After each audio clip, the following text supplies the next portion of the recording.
This is it. This is the issue that started it all for a lot of people in the world. Eastman Laird's Teenage Mutant Ninja Turtles, issue number one. This is a fifth printing. It was done in 1988. Show you the cover. Yeah, it's pretty sick. Different than the original first printing cover. I think they did three different designs for the first printing. I can't remember. I know there's at least a few different ones. This isn't their first design, obviously. Uh, so yeah, this is a reprint from 1988, but it is the first issue in the series, and it's the one that started it all for a lot of people. Um, a lot of the first Ninja Turtle movie was heavily based off of this issue, and I think the 10th issue in the first in volume one. But yeah, a lot to be said about this issue. There's a lot of really, really cool stuff in here. First, I would like to highlight that this is the show. It is the fifth printing. There's still a little comic page they have in here. I'm sure they probably had in a couple other printings of it, but this one's showing the fifth print mark right there. It's pretty cool. Let's see here.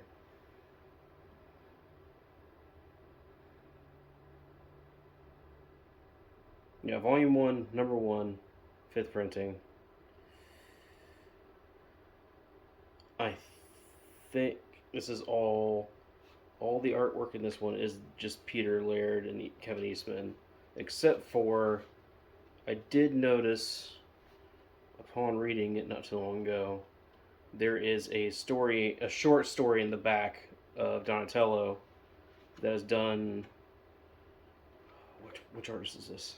His artist style looks really familiar. I can't remember which one it is. Hold on.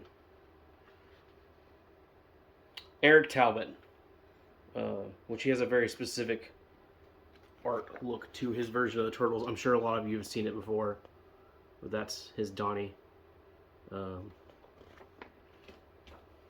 let's dig into this issue. So, for those of you that don't know, I feel like their origin story is one of the most explained origin stories. It's like the Batman origin story. Everyone knows it already, uh, despite only it being filmed a few times, I guess. But as those that don't know, this is a direct parody of Daredevil. Like their ninjutsu is literally what they're referencing in the Daredevil comics. The Foot Clan is a direct parody of the Hand from Daredevil. In Daredevil's mentor, his name was Stick, but in the Turtles, their mentor, his name is Splinter. He's their father figure. But this issue is interesting because you get to see the dark side of them, which it kind of got lost in the cartoons for a lot of us, which most people are introduced to.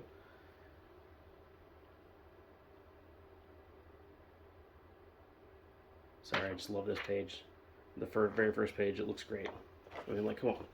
It looks tough. Those guys look like they're going to fuck you up in a dark alleyway somewhere. As they would. That was their thing. They would come in, and they would just fuck shit up. I mean, look at that. Look at that. They're ready. Poised and ready to destroy some shit. And they do. Their first foray is against the Purple Dragons. They're doing some bullshit, and of course they come in and, spoiler alert, they destroy everyone. Bloodily, might I add.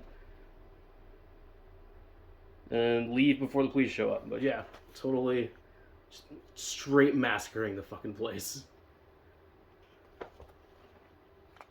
So they leave and they go into the shadows because that's what ninjas do. Leave the city alone at night to rest. They return home to Splinter, of course, to tell them, we did our thing. And of course, this is a time when Splinter's like, finally, y'all are peak. It's time for me to tell you your origin story. I don't know why he waited 15 years to tell them this. Seems a little pertinent information. And I'm kind of concerned why Donnie didn't say something earlier. Because I would imagine Donnie would question things. But yeah, he took Goose and their backstory. I'm sure he probably told them ahead of time. what was going on. And this is just the first instance where he's like, I'm going to give you the nitty gritty details. And when he unveils to them that him and his master fled here from Japan because they were both a part of the same group that would inevitably become the Foot Clan. But their master, Hamato Yoshi, fancied a lady named Teng Shen, and Oroku Nagi did not like that so much. In fact, he fought Hamato Yoshi tooth and nail over her and a bunch of bullshit. To the point where he felt the need to go beat her up because he's like, if I can't have her, you can't have her either. Which seems crazy. But, he is the father of the Shredder, essentially. Because he's not the Shredder. He's his father, because his son is the one who eventually becomes Shredder, Oroku Saki, who vows vengeance. Like, this is pretty in-depth, because they go into, because Nagi ends up getting killed. I'm sorry, I'm brutalizing this story. Y'all need to read this yourselves. But Nagi ends up getting himself killed by Yoshi. And so Yoshi and Teng Shen move to America. But then way later, Oroku Saki shows up to avenge his father and kills Yoshi. And that's when Splinter ends up, falling down and going and living in the sewer. They explain all that. And then they explain the whole Daredevil tie-in. Because in Daredevil, what happens, paraphrasing, Matt Murdock is a little kid who's not a blind kid. He ends up becoming blind because of a chemical spill that happens. And they claim that a blind man walking by is what caused them to get their mutagen and to mutate them. So essentially, they're the same powers as Daredevil, but different. Let's see here. I need to stop for a second.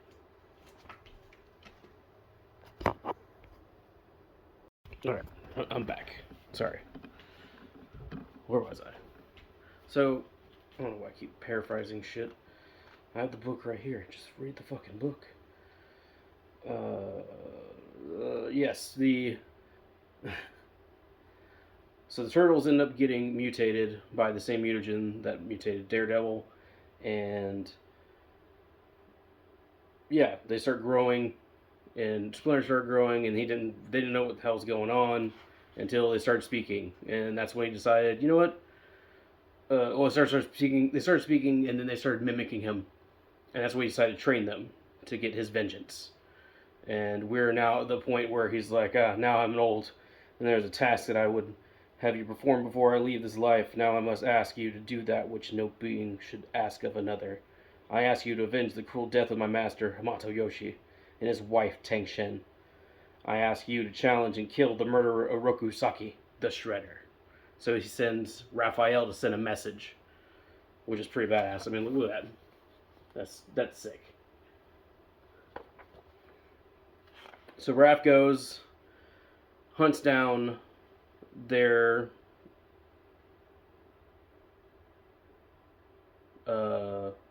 hideout. I don't know why that word escaped me.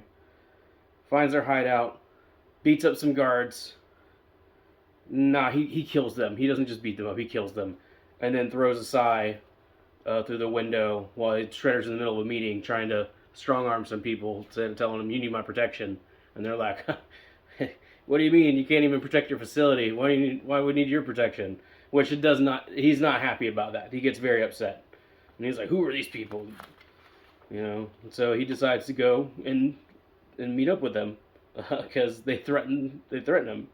And they're claiming vengeance for Hamato Yoshi at this point, which is like 15 years in his past. So he's like, I have no idea what the fuck this is about. So he shows up And he's like, who are these fools? And he just looks awesome. Like, look at that. Like, sick. Like, this comic's just very well done. He looks awesome. Come face your doom. All battle royale takes place. Turtles get beat up, but they still decide to face the Shredder. They try him one by one. It doesn't go well.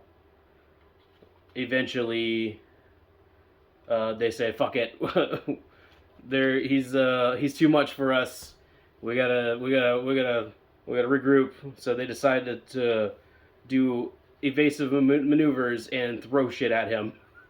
Literally, they throw ninja stars, some kind of shuriken, some neat, like, just straight blades.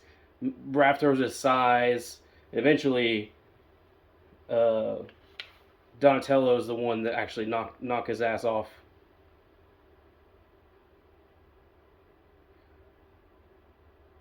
After he gets stabbed.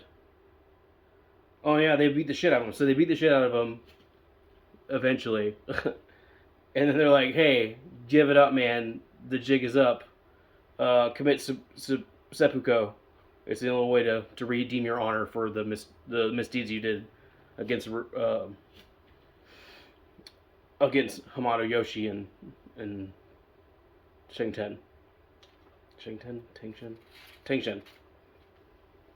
And they're like, nah, I'm gonna blow you up with a thermite grenade. And that's when Donatello knocks his ass off the side. Yeah, there's a thermite grenade. Donatello knocks his ass off the side with a fucking slinging his bow staff. And our guys look tough and triumphant.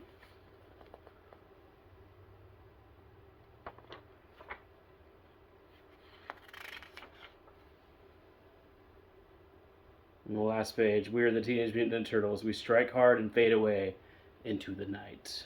And they do. And there's a short little story that was done by Eric Talbot in 1988, where they did with this reprint. That's pretty cool. It's about Donnie. It's mostly visual. There's not much dialogue in it. It's Donnie going out, and then just bad things happen. Like, the name of the short story is called Not One Word, and it ends with Donnie meeting up with the gang and saying not one word because he has a rough time. It's just fun. I will leave you to discover that. Till next time, peace.